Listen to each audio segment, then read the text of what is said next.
série sur les types de cœur que nous avons entamé ça. Aujourd'hui, ça fait le 4e dimanche. Les types de cœur. La question que nous avions posée ce jour, c'était quel est ton état d'âme?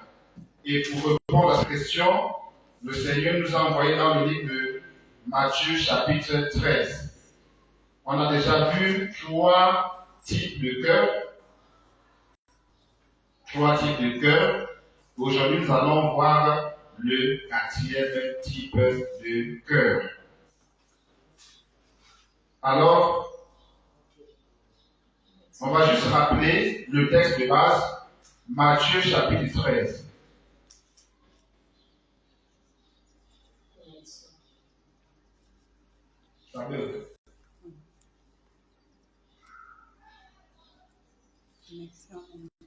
C'est bon. C'est bon. Alors, donc, Matthieu chapitre 13. On va lire le verset 4, le verset 8. C'est là que le Seigneur nous avait conduit. Oui. Alors, Matthieu chapitre 13, verset 4, il est écrit ceci. Un semeur sortit pour s'aimer. Comme il s'aimait, une partie de la semence tomba le long du chemin. Les oiseaux vinrent et la mangèrent. Une autre partie tomba dans les endroits pierreux où elle n'avait pas beaucoup de terre. Elle leva aussitôt parce qu'elle ne trouva pas un sol profond. Mais quand le soleil parut, elle fut brûlée et sécha faute de racines. Une autre partie tomba parmi les épines montèrent et l'étouffèrent. Une autre partie tomba dans la bonne terre. Elle donna du fruit, un grain 100, un autre 60, un autre 30. Alors donc, c'est ce texte-là, ce passage-là, qui, donc, décroche d'abord l'interpréteur en voilà.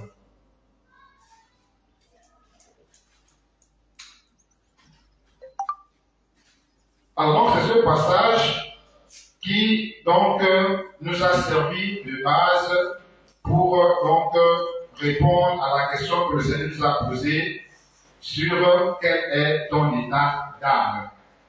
Ici, le Seigneur nous montre trois types de sols. Donc, ça veut dire que je dis 4 types de sols. Et on a déjà vu 3 types.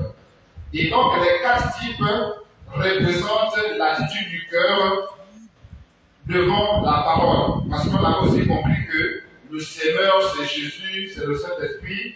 Et la sémence qui tombe, c'est la parole de Dieu. Et le sol qui reçoit donc la sémence, c'est ton cœur, c'est mon cœur, c'est notre cœur. Et donc, lorsque les hommes écoutent la parole, il peut y avoir 4 attitudes, ou bien 4 réactions par rapport à la parole qu'on écoute. Alors, on a déjà vu les 3 premières attitudes. La première attitude, c'est au verset 4, c'est le long du chemin. Et on a dit que le long du chemin, ce sont des personnes qui ne comprennent pas la parole. Alors, les personnes-là peuvent écouter la parole, elles peuvent être au contact avec la parole, mais lorsqu'on prêche la parole là, en fait, elles ne comprennent même pas de quoi il s'agit. Et même le peu qu'ils ont écouté, ça rentre dans une oreille, ça sort dans l'autre. Parce que c'est l'ennemi qui vient pour enlever le peu qu'ils ont écouté. Et l'ennemi vient enlever pourquoi? Parce que justement, il ne veut pas que le peu que la personne a écouté puisse produire quelque chose dans la vie de la personne. Parce que vous le savez, c'est la parole de Dieu qui vient nous tailler, c'est la parole de Dieu qui vient nous émonder, c'est la parole de Dieu qui vient nous laver, c'est la parole de Dieu qui vient nous purifier. Jean le dit, Jean chapitre 4 le dit, déjà vous êtes purs à cause de la parole que vous avez écoutée. Donc plus nous écoutons la parole de Dieu, plus cette parole-là vient nous laver. Elle agit comme de l'eau, comme nous lavons nos linges, bien les choses que nous lavons. C'est ce que la parole de Dieu fait aussi dans nos vies. Lorsque nous l'écoutons, et surtout lorsque nous la gardons dans notre cœur, alors elle fait son travail de nettoyage. Donc, l'ennemi qui connaît cela va tout faire justement pour empêcher ces personnes-là, non seulement d'entendre, mais celles entendent, donc de comprendre. Alors, l'ennemi va empêcher ces personnes-là de comprendre. Et le peu que ces personnes-là vont entendre, l'ennemi viendra enlever ça. pour que ces personnes-là ne puissent pas comprendre et changer donc de vie. Donc ça c'est la première catégorie des personnes qui réagissent lorsqu'elles écoutent la parole de Dieu. C'est donc le nom du chemin. La deuxième catégorie des personnes, c'est qui? C'est les endroits pierreux. Et là, c'est au verset 5. Et on a compris que les endroits pierreux, c'est quoi? C'est un cœur qui entend la parole, l'accepte même tout de suite. Elle entend la parole, la personne entend la parole, le cœur entend la parole, le cœur reçoit même la parole tout de suite. Mais malheureusement, lorsqu'il y aura des temps difficiles, au lieu que la personne puisse s'appuyer sur la parole de Dieu pour résoudre des problèmes, pour être confrontée aux problèmes, la personne n'a pas oublié la parole qu'elle a déjà entendue. La personne va mettre de côté la parole qu'elle a entendue et va seulement se baser sur sa propre vie, sur sa propre expérience, peut-être même sur ses propres moyens, ou bien peut-être sur ses parents, ou bien peut-être sur ses amis et connaissances, pour résoudre les problèmes qu'elle va rencontrer, pour chercher à trouver solution aux problèmes qu'elle va rencontrer. Or, bien aimé, la véritable solution à tous nos problèmes, ce n'est que Jésus. C'est Jésus qui est la solution. Même si c'est au travers d'une personne que tu trouves la solution, tu dois avoir l'idée et être conscient que c'est Jésus qui a permis que tu puisses trouver la solution au travers de la personne. Donc en réalité, la bonne attitude c'est quoi? C'est que lorsque nous avons un problème, lorsque nous avons une situation qui nous dépasse, lorsque nous avons une difficulté, au lieu d'abord d'aller se tourner vers les personnes, non, on doit se tourner vers Dieu. On doit aller vers Dieu. On doit s'agenouiller devant le Seigneur, que ce soit dans notre chambre ou bien dans un lieu secret. On va prier le Seigneur, on va présenter la chose, ou bien la difficulté, ou bien le problème au Seigneur, pour dire Seigneur, voilà le problème, voilà la difficulté, voilà, Seigneur, je fais comment? Seigneur, aide-moi, Seigneur, aide-moi. Et maintenant, c'est le Seigneur qui va maintenant même te conduire, qui va te diriger vers peut-être c'est une personne, alors le Seigneur va te conduire maintenant vers la personne qui pourrait t'aider dans la situation ou bien dans la difficulté. Mais généralement, c'est pas ce que nous faisons. Une fois que nous avons le problème, c'est fini. On oublie le Seigneur, on oublie la parole et on cherche maintenant à résoudre le problème avec nos propres moyens. Ça là, c'est une erreur. Et l'ennemi est content de ça, parce que ça l'arrange. Parce que plus nous avons des difficultés et que plus nous ne nous tournons pas vers le Seigneur, plus aussi le Seigneur va se retirer de nous. Plus le Seigneur va se mettre de côté parce qu'il ne voit pas son importance dans ta vie. Puisque à chaque fois que tu as des problèmes, au lieu de te référer à lui, au lieu de te baser sur lui, au lieu de t'appuyer sur lui, toi tu t'appuies sur toi-même, tu t'appuies sur tes propres forces, tu t'appuies sur tes propres connaissances, tu t'appuies sur ta propre intelligence. Donc lui, il ne voit plus d'utilité à rester avec toi, il ne voit plus d'utilité à même t'aider, puisque tu ne lui exprimes pas le besoin que tu as. En fait, tu ne lui exprimes pas ton besoin de le voir te secourir. Mais toi, tu exprimes plutôt ton besoin de voir un homme te secourir. Donc, du coup, il va te laisser avec ton problème, avec ta difficulté, avec ta situation, et il va se mettre de côté. Donc, ici, la parole qui tombe dans les endroits pierreux, c'est ce genre de personne qui reçoit bien la parole, qui accepte bien la parole. Mais quand la difficulté viendra, au lieu de s'appuyer maintenant sur la parole qu'elle a acceptée là, elle va maintenant se tourner vers elle-même, pour se concentrer sur elle-même, pour chercher à résoudre les problèmes. Et non, en réalité, de manière générale, lorsque ces personnes-là agissent comme ça, c'est juste pour s'accommoder de la vie. Parce que la vie est dure, alors pour essayer de s'en sortir, pour ne pas, se sentir délaissé par les autres, bien, comment on appelle, stigmatisé par les autres, alors la personne va plutôt préférer abandonner la parole, se détourner de la parole pour s'accommoder au monde, pour s'accommoder aux personnes qui sont autour d'elle, afin qu'elles ne se sentent pas rejetées. Mais c'est une erreur grave. La tête là, on ne doit pas se conformer au siècle présent. Tu dois plutôt te conformer à la parole de Dieu. Donc voilà le deuxième cœur, encore le deuxième état de cœur que nous avons vu. Le troisième état de cœur que nous avons vu dimanche dernier, c'est les épines. Autrement dit, il y a une partie de la sémence qui est tombée parmi les épines. Et nous avons compris que les épines, en réalité, représentent les soucis de la vie. Donc, c'est cette personne-là qui entend bien la parole. La parole, elle la reçoit. Mais malheureusement, les soucis de la vie, les inquiétudes de la vie, les problèmes de la vie, les préoccupations de la vie. Ah, je vais manger quoi? Je vais manger quoi? Je vais me vêtir comment? Je vais voir quoi? Je vais aller à l'école comment? Je vais aller au travail comment? Ah, si je ne vais pas au travail, je vais faire comment? Bref, les soucis de la vie de tous les jours là, ces soucis-là vont étouffer la parole de Dieu. Parce qu'en réalité, comment ça fonctionne? Lorsque nous venons écouter la parole de Dieu, l'objectif, c'est de développer en nous la foi en Jésus. Lorsque nous écoutons la parole de Dieu, c'est pour augmenter notre foi en réalité. Parce qu'elle déclare que la foi vient de ce qu'on entend, et ce qu'on entend vient de la parole de Christ. Donc, plus nous écoutons la parole de Dieu, et plus justement la foi en Dieu augmente en nous. Maintenant, les difficultés là, les problèmes là, les soucis là vont faire quoi? Ils vont faire en sorte que nous puissions nous détourner de Dieu et que notre foi puisse diminuer en Dieu et grandir dans ces difficultés-là, dans ces problèmes. Vous allez entendre des personnes dire, ah, mon problème là est dur, mon problème là est difficile, ma maladie. Oui, c'est normal, c'est ta maladie. Comme c'est pour toi, on ne va pas t'arracher ce qui t'appartient. Tu cherches la guérison, mais tu dis ma maladie. Tu mets la maladie au-dessus de Dieu. Tu mets le problème au-dessus de Dieu. Bon, maintenant que tu dis que c'est ta maladie, est-ce que tu voudrais qu'on t'arrache ce qui t'appartient? Non. Puisque c'est ta maladie, on va te laisser avec ta maladie. Puisque c'est ton problème, on va te laisser avec ton problème. Puisque tu veux mettre ta maladie, le problème au-dessus de Dieu. Alors, nous devons changer de mentalité. Les problèmes de la vie, les défis de la vie, les difficultés de la vie, les soucis de la vie ne doivent pas nous éloigner de Dieu. Ne doivent pas faire en sorte que notre attention soit maintenant plus portée sur ces soucis-là que sur Dieu. L'erreur, c'est de croire que, en se souciant, en gémissant, en pleurant, Dieu va agir. Non, ça c'est l'erreur qu'il faut éviter de faire. Dieu ne pourra agir que lorsque on mettra notre foi en lui.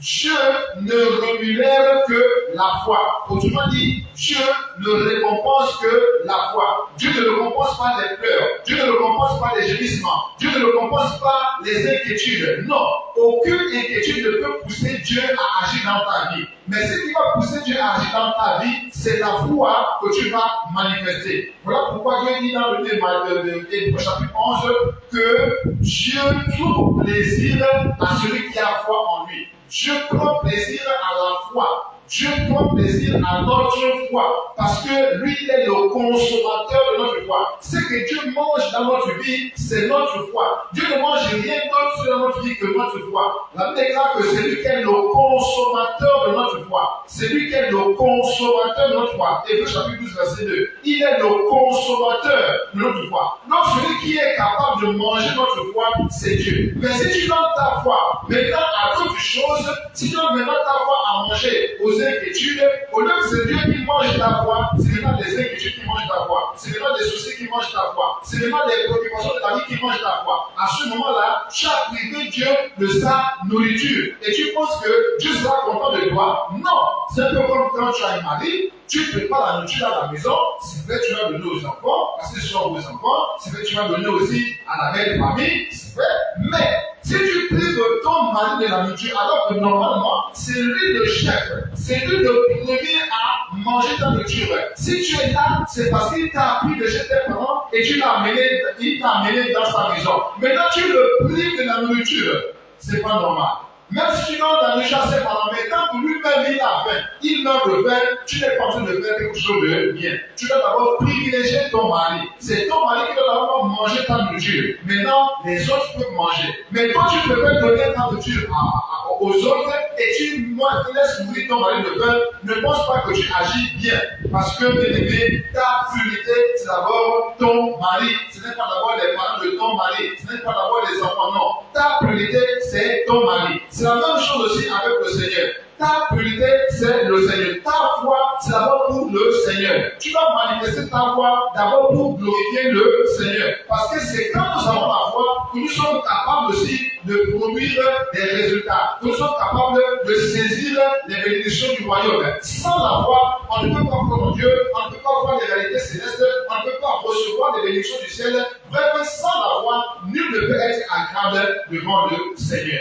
Donc ici, les ennemis d'ici là, ce sont des soucis de la vie qui viennent manger la voix. Au lieu que c'est Dieu qui consomme ta voix, tu laisses les soucis manger ta voix. À ce moment-là, tu vas rendre compte à Dieu. Parce que c'est Dieu qui t'a sauvé. Ce ne sont pas les soucis qui t'ont sauvé. Ce ne sont pas les préoccupations de la vie qui t'ont sauvé. Non, c'est Dieu qui t'a sauvé. C'est lui qui t'a délivré. Et donc, c'est lui qui est capable de te délivrer de tous les soucis, de tous les problèmes, de toutes les difficultés que tu peux rencontrer. Donc, il n'attend qu'une seule chose de toi, c'est que tu puisses tourner ton cœur vers lui, que tu puisses placer en lui toute ta confiance et que tu l'attendes dans le calme et la tranquillité. Quand il est écrit, c'est dans le calme et la tranquillité que vient le secours de l'Éternel. Donc voilà ce que nous avons vu dimanche dernier à propos du troisième sol sur lequel la sémence est tombée. Maintenant, aujourd'hui, nous allons terminer avec le quatrième type de sol. On va terminer aujourd'hui avec le quatrième type de sol. Alors, je vais donc relire ce passage au verset 8. Une autre partie tomba dans la bonne terre, c'est-à-dire la sémence du Seigneur. Une autre partie tomba dans la bonne terre. Elle donna du fruit. Un grain 100, un autre 60, un autre 30. Voilà la preuve que la sémence est tombée sur la bonne terre, le bon sol. C'est que cette sémence-là a produit beaucoup d'autres sémences ou beaucoup de graines.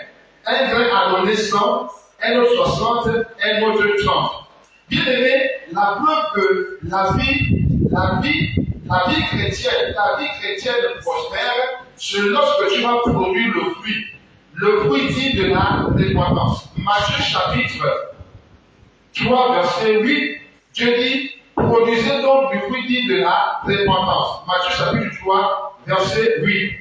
Produisez donc du fruit digne de la repentance. Donc ici, Dieu veut nous montrer que notre vie doit produire le fruit.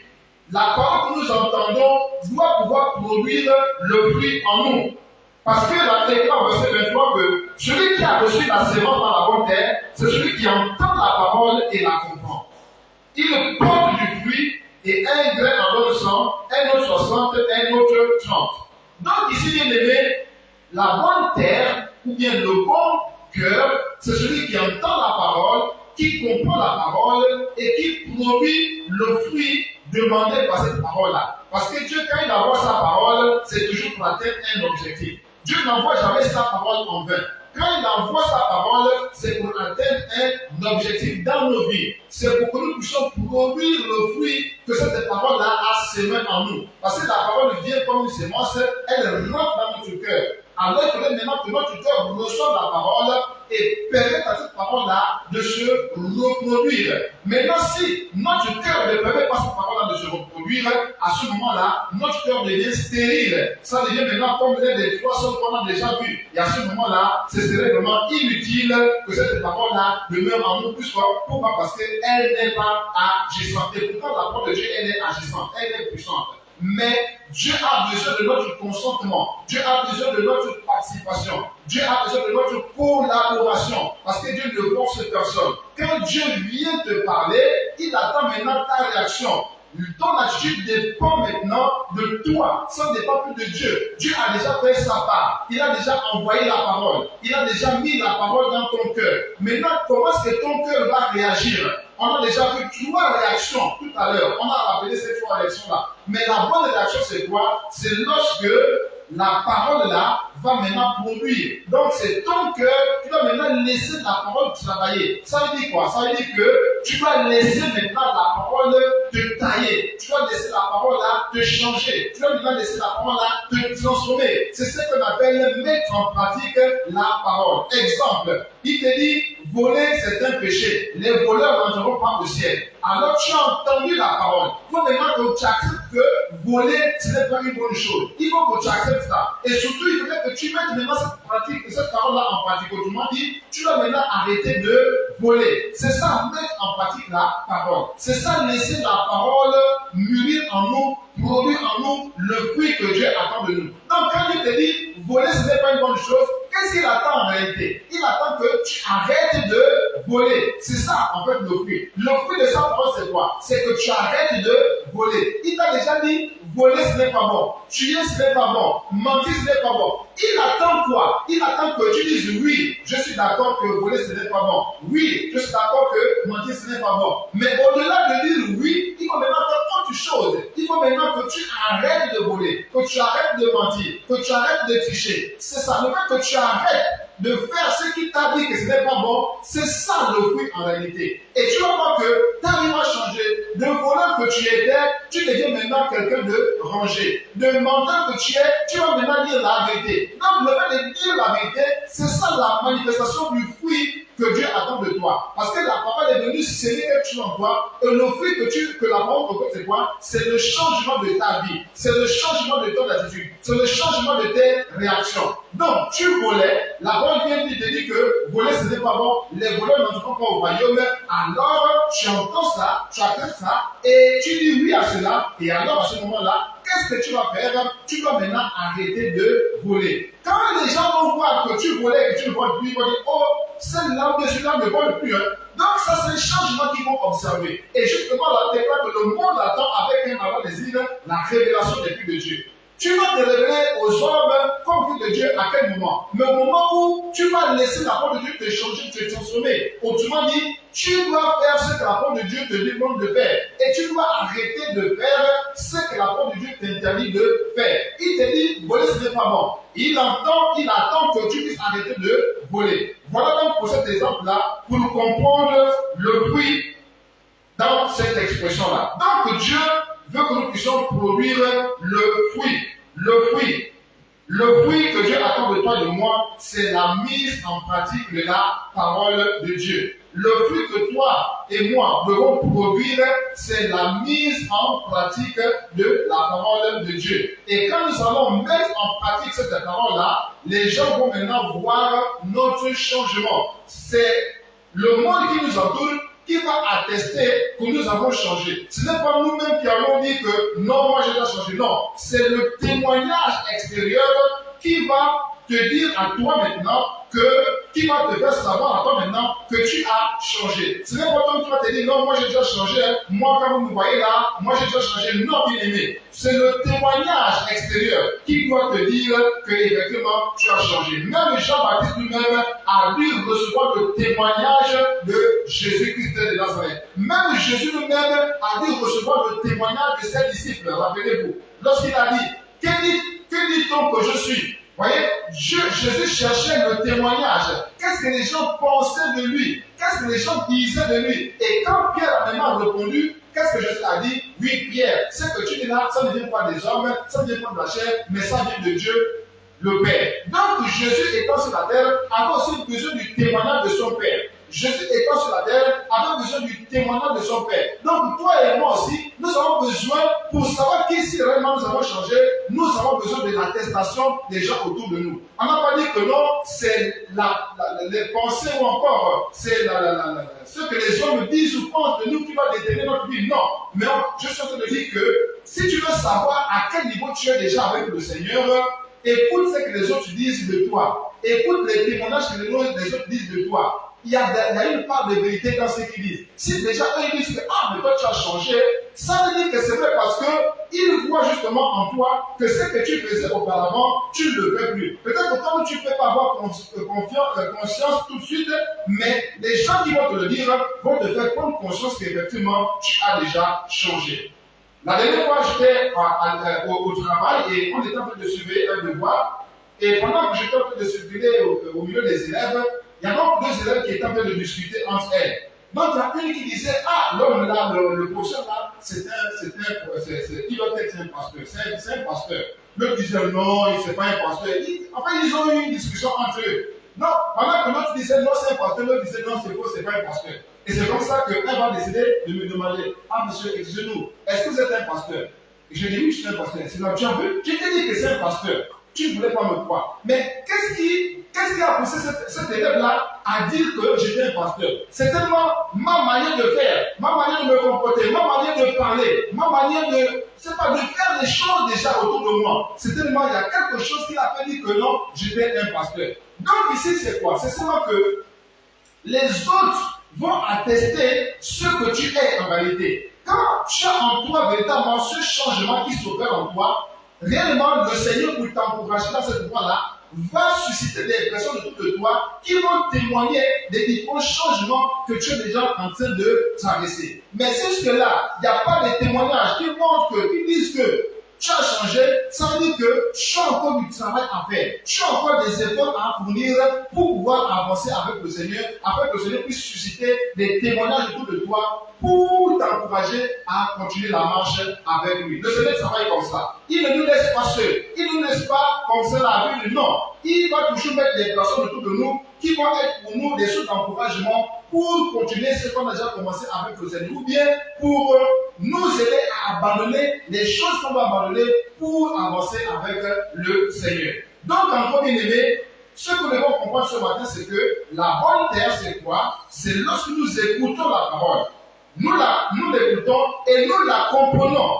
Comprendre veut dire quoi? Comprendre veut dire avoir sur soi, ou bien intégrer en nous, ou encore inclure en nous. C'est-à-dire porter la chose en nous. On doit porter la chose en nous. C'est ce que ça veut dire comprendre. Et lorsque nous prenons le livre de Psaume chapitre 119, verset 11, on va comprendre que finalement, la parole qui est en nous, c'est en réalité lorsque nous la mettons en pratique. Psaume 119, verset 11. Regardez, dans le psaume 119, il est écrit ceci. Attendez que j'arrive rapidement. Verset 11, il est écrit ceci. Alors, je serre ta parole dans mon cœur. Vous voyez? Je serre ta parole dans mon cœur. Donc, je prends la parole, je la mets dans mon cœur et je serre ça. Je garde la parole. Donc, je mets la parole de Dieu dans mon cœur. Je la garde dans mon cœur. Je la serre dans mon cœur afin de ne pas pécher contre toi. Donc, Psaume 119, verset 11, nous montre que garder la parole, c'est la comprendre. C'est-à-dire, comprendre la parole, c'est quoi? C'est entendre ce qu'on a dit, prendre ce qu'on a entendu là, mettre ça dans notre cœur, garder ça dans notre cœur et vivre selon ce qu'on a entendu. C'est ça, comprendre la parole selon le sens biblique ici. Donc, bien aimé, on doit savoir que la parole de Dieu, on doit la comprendre. Lorsqu'on a vu le premier titre de Saul, on a vu que la personne entendait bien la parole, mais ne la comprenait pas. Ça veut dire que ça rentre ici, ça sort là. Ou bien ça rentre ici, ça sort là. La personne ne fait pas cas de la parole. La personne ne fait pas attention à la parole. La personne ne comprend même pas ce qu'il est en train de dire. Donc, du coup, ça rentre ici, ça sort là. Et l'ennemi profite de ça, ce mouvement-là, pour maintenir la personne dans la prison. Mais la bonne terre ici, on voit bien que ça rentre ici, ça reste à l'intérieur et la personne met en pratique cette parole. La personne met la parole en pratique et cherche constamment à faire ce que Dieu veut véritablement. Alléluia. Pour terminer, lisons le livre de Jean chapitre 15. Pour voir maintenant comment produire le bon fruit. Parce que l'objectif de la parole, c'est de nous amener à produire le bon fruit. Alors, dans Jean chapitre 15, verset 4 à 5, il est écrit ceci. Demeurez en moi et je demeurerai en vous. Comme le sarment ne peut de lui-même porter du fruit, voyez, s'il ne demeure attaché au cep, ainsi vous ne le pouvez non plus si vous ne demeurez en moi. Je suis le cep, vous êtes les sarments. Celui qui demeure en moi et en qui je demeure porte beaucoup de fruits, car sans moi, vous ne pouvez rien faire. Nous comprenons dans ce passage que pour produire le fruit que le Seigneur attend de toi et de moi, pour que la parole de Dieu que nous écoutons puisse produire en nous le bon fruit, qu'est-ce qu'il faut faire? Il faut demeurer attaché au Seigneur. Il faut demeurer attaché à Dieu. Il faut demeurer attaché à cette parole. Je voulais que tu gardes cette parole-là, c'est ce que ça veut dire. Tu dois garder cette parole-là. La parole que tu écoutes là, il faut la garder. Il faut la mettre en pratique. Il faut t'attacher à elle. Voilà pourquoi Josué chapitre 1 verset 8 dit quoi? Que ce livre de la loi ne s'éloigne point de toi. Vous voyez? que ce livre de la loi ne s'éloigne point de toi. Donc tu dois avoir le livre de la loi avec toi. Ça ne veut pas dire que tu dois avoir la Bible en mettant des choses, c'est pas ce que ça veut dire, non. On doit prendre maintenant des choses encore plus hautement spirituellement. Alors, quand on dit que ce livre de la loi ne s'éloigne point de toi, ça veut seulement dire que quand tu écoutes la parole de Dieu, ou bien quand tu as lu la Bible, quand tu as médité la Bible, les passages que tu as lus là, les versets que tu as lus là, il faut retenir ça, il faut garder ça. Pourquoi? Parce qu'au temps convenable, Dieu va te rappeler ces textes-là pour t'aider par rapport aux situations que tu vas traverser. Je prends un exemple. La Bible déclare que toute chose concourt au bien de ceux qui aiment Dieu. La Bible déclare toute chose concourt au bien de ceux qui aiment Dieu. Si tu ne connais pas cette parole-là, si tu n'as jamais lu ce passage-là, tu vas mal te comporter devant les situations difficiles qui vont t'arriver. Pourquoi? Parce que tu ne sais pas que même la difficulté qui t'est arrivée là, même le problème qui t'est arrivé là, tu ne sais pas que Dieu va tourner ça en ta faveur au moment convenable. Mais comme tu ignores cette parole-là, tu vas paniquer, tu vas pleurer, tu vas gémir, parce que tu ignores la parole qui te dit toute chose concourt au bien de ceux qui aiment Dieu. Mais quand tu es au courant de cette parole-là, quand tu sais que toute chose concourt au bien de ceux qui aiment Dieu, quelles que soient les difficultés qui vont t'arriver, quels que soient les problèmes qui vont t'arriver, quels que soient, je ne sais pas, les plans ennemis qui vont arriver, sache bien aimé que tôt ou tard, le Seigneur va transformer cette situation malheureuse aujourd'hui là en situation heureuse demain.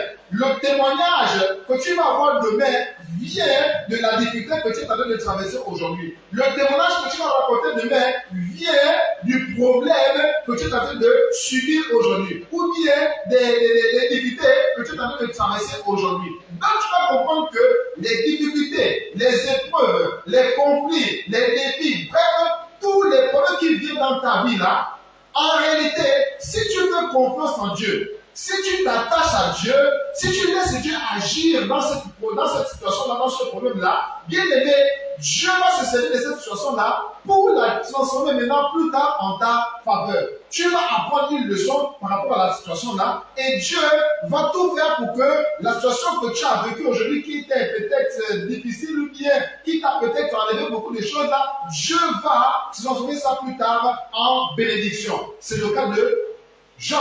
Vous savez, Job, à un moment donné, a traversé des difficultés. Il a perdu ses enfants, il a perdu ses biens, lui-même, il est tombé malade, tout ça. Mais, bien aimé, certainement, il avait la révélation que toute chose concourt au bien de ceux qui aiment Dieu. Certainement, il savait que quand Dieu donne, il ne se répand pas de ses grâces, de ses faveurs. Si aujourd'hui tu savais les moments difficiles, certainement, il y a un plan caché derrière cela. Donc, à ce moment-là, qu'est-ce qu'il faut faire? Il faut rester attaché. Voilà pourquoi Jean dit ici qu'il faut rester attaché au cercle. Je l'ai dit, je le redis encore. Demeurez en moi et je demeurerai en vous.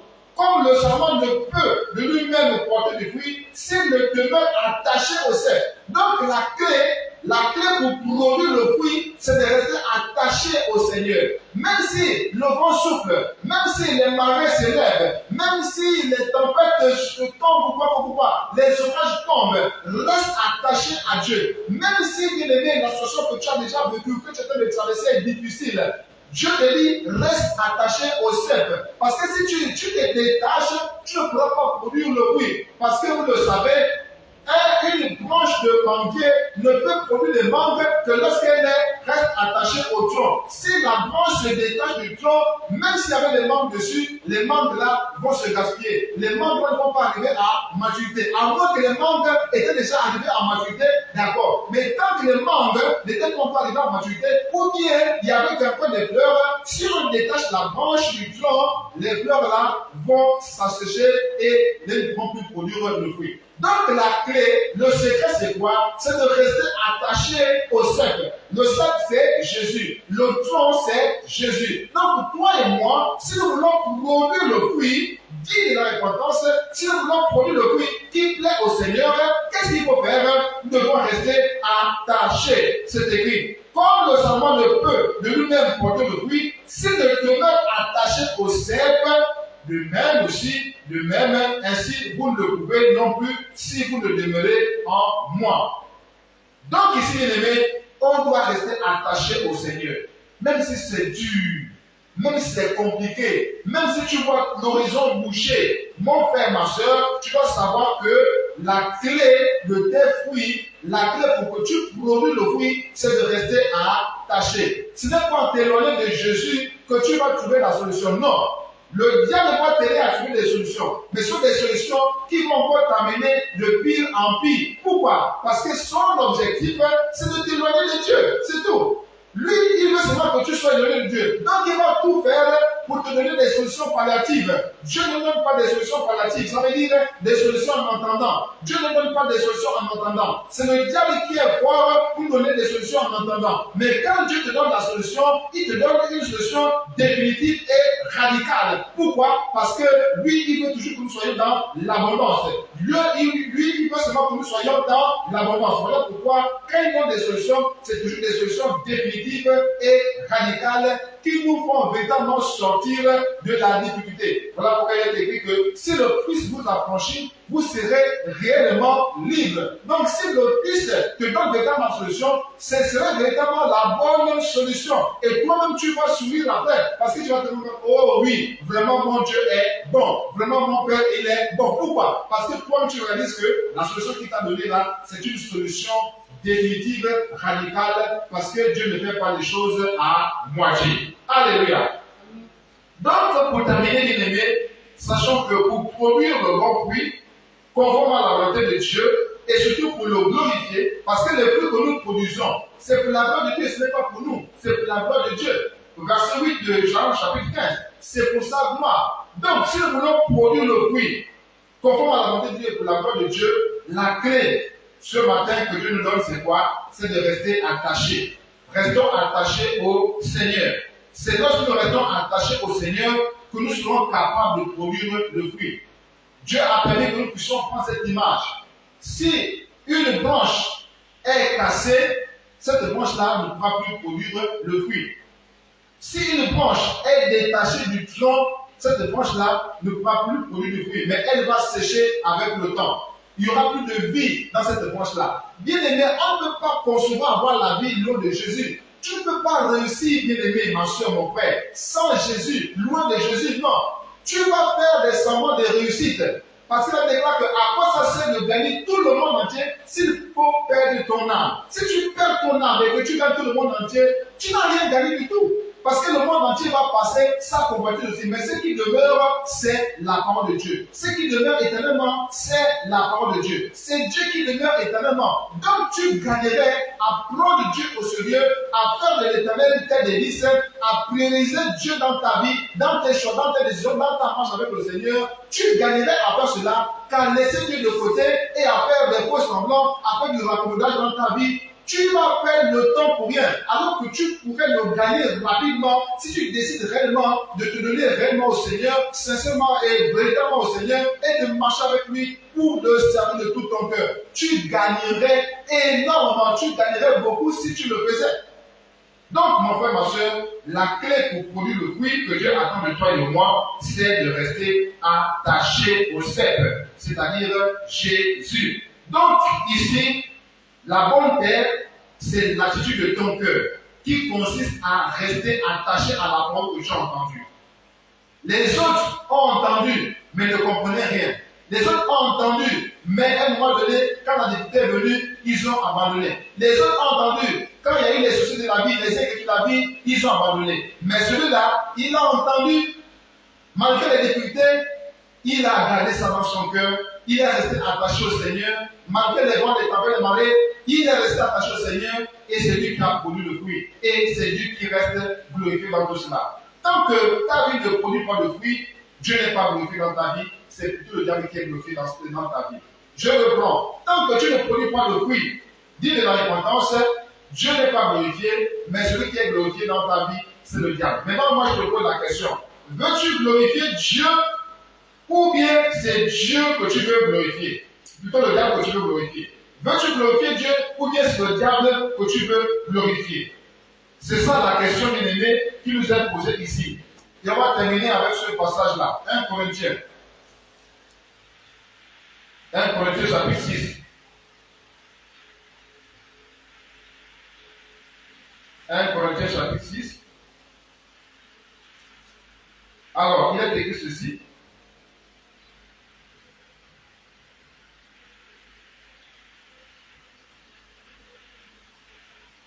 1 Corinthiens chapitre 6, verset 19.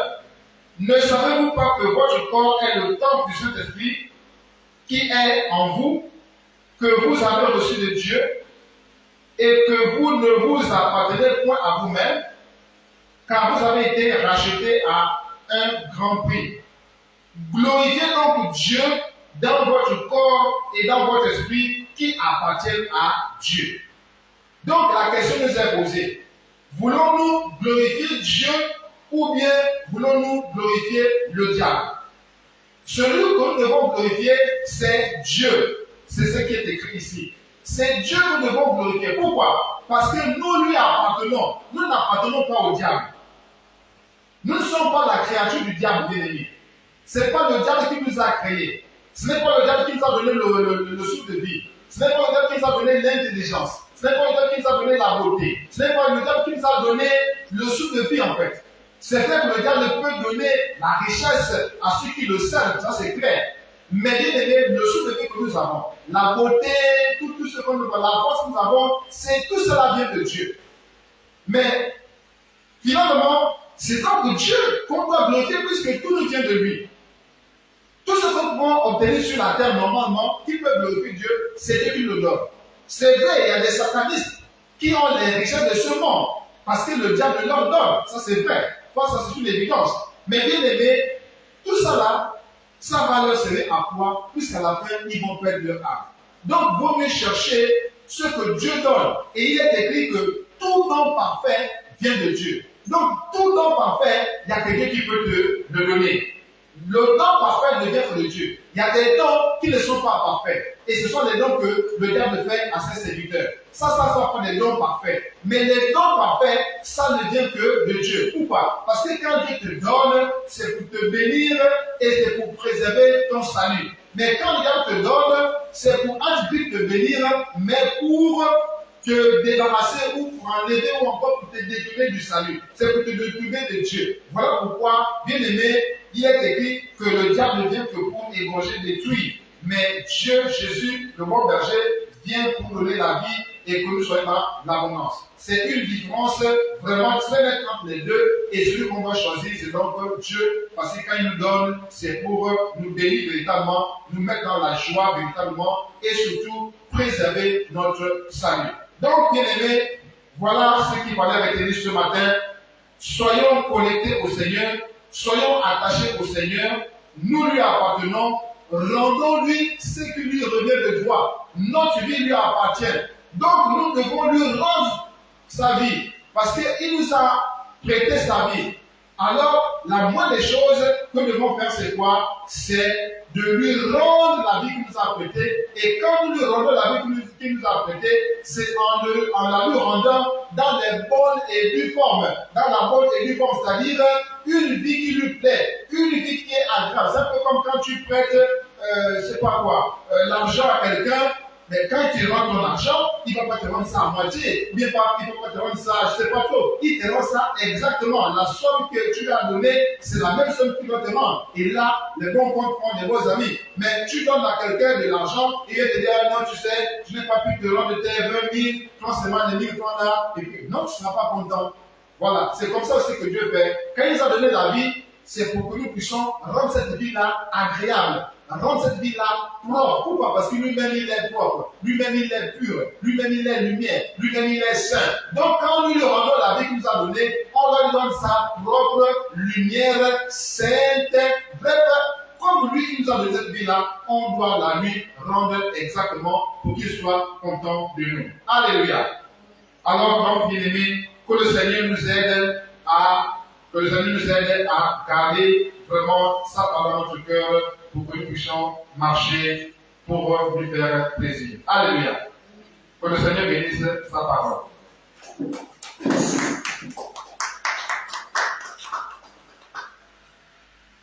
Alors on va prier le Seigneur.